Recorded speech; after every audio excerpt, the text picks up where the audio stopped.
What's up, ladies and gentlemen? I am back today with another coffee review. This one coming from Biohazard Coffee. And if that name sounds a little bit disconcerting, well, it is basically referencing the extreme caffeine content of this coffee, which we'll get to in a second.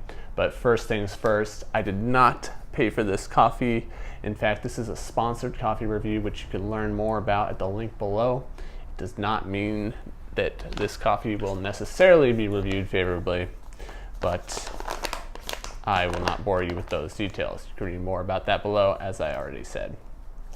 So, Biohazard Coffee comes from New York, so similar to Death Wish Coffee, which you might already be familiar with.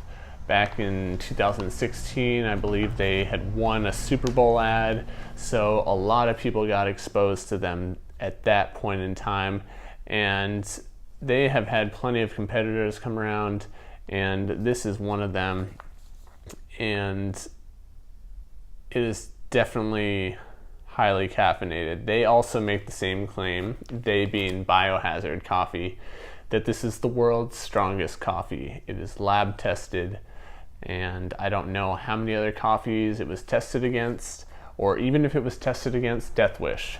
But in terms of caffeine content, there are 928 milligrams per 12 ounces of fully brewed coffee.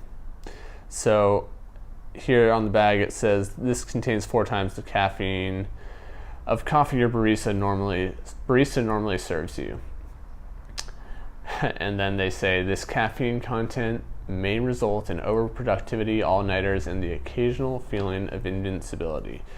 So I can't really speak to that, but what I can speak to is that the coffee, while I thought it was going to taste not so great because it is a dark roast coffee, it did come pre-ground.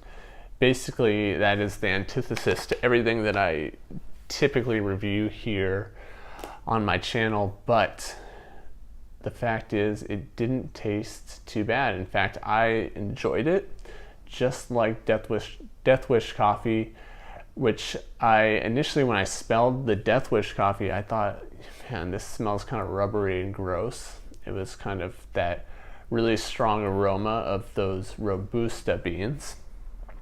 And that's the thing, like, this coffee is highly caffeinated, just like Death Wish, because they use Robusta beans. So Robusta beans are typically known as the inferior coffee species, between Arabica, which is what you'll typically see in a specialty coffee shop, or just a general big brand coffee shop like Starbucks and Peet's. And then you have Robusta, which is more in line with mass-produced coffee. So the trees that grow Robusta beans or Robusta coffee cherries, they're more resistant to pests and diseases. So production-wise, it is much easier to grow Robusta coffee, but the quality in general is stated to not be as good. Having said that, the caffeine content is higher than Arabica. And that's the play here, exclusively Robusta beans, maximizing the caffeine content. But Biohazard in this case, as I said, they've managed to make something that is quite drinkable. So let's start with talks about the aroma. So what I would describe it as is kind of like when you walk into Peet's Coffee and you get that overwhelming coffee, roasty coffee smell. If you're familiar with that, and I imagine most of you are, that's kind of what this smells like. I'm not picking up those strong, oily, rubbery notes that I picked up when I was sniffing the bag of coffee from Death Wish. So that was a good sign off the bat. Now, in terms of taste, not a whole lot of variety of flavors. I mean, again, it's dark roasted, so you could kind of expect something that isn't super complex. But I did pick up, typical notes that you would find in a dark roast, chocolate, like darker chocolate, popcorn even, which kind of reminds me of flavor notes I was picking up in Death Wish, probably in line with what Robusta might produce. And then nothing really too acidic in the coffee. If anything, I would say it's clean. It's bold, so it's got those darker flavor elements, but not too much acidity. So the last flavor note that I was really picking up was kind of something that was tobacco-esque. So way darker flavors, but not overwhelmingly so. Again, I thought it was pretty clean, very drinkable. I didn't have to add any cream or sugar. I typically drink my coffee black anyways, and it just goes down pretty nicely with maybe a hint of a bitter aftertaste, but nothing too bad. So I think they did really well with this when all is said and done.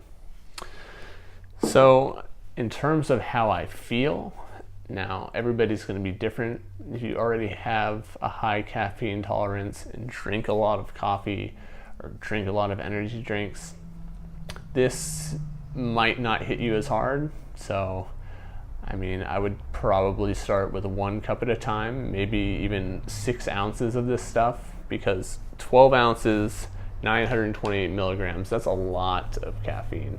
So definitely start slow with this. I personally have been testing it for the past week.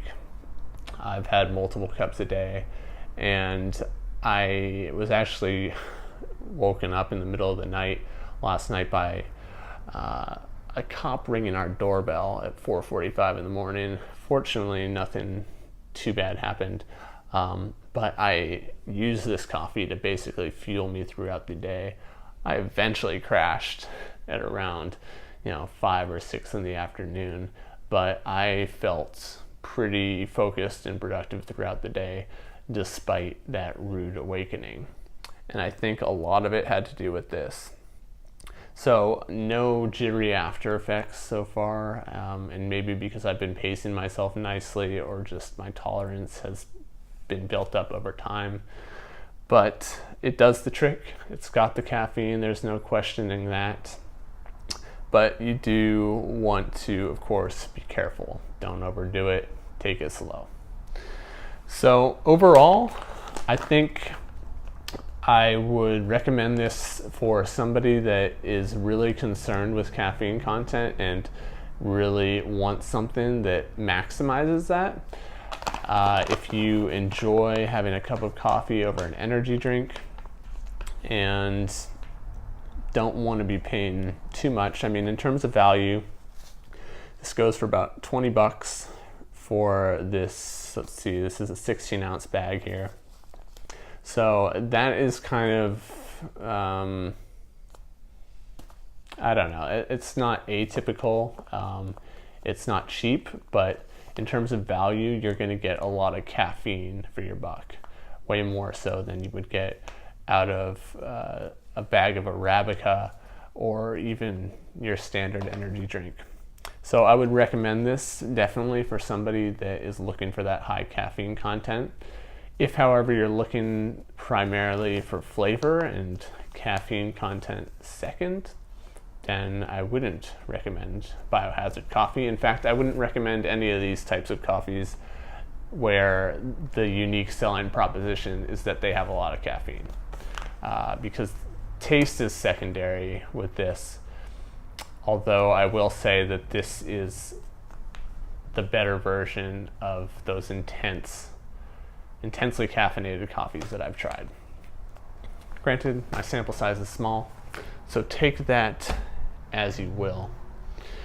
So, hope you enjoyed this review. If you have any questions about Biohazard Coffee, or perhaps you have tried it out yourself, leave those questions, comments, and reviews below.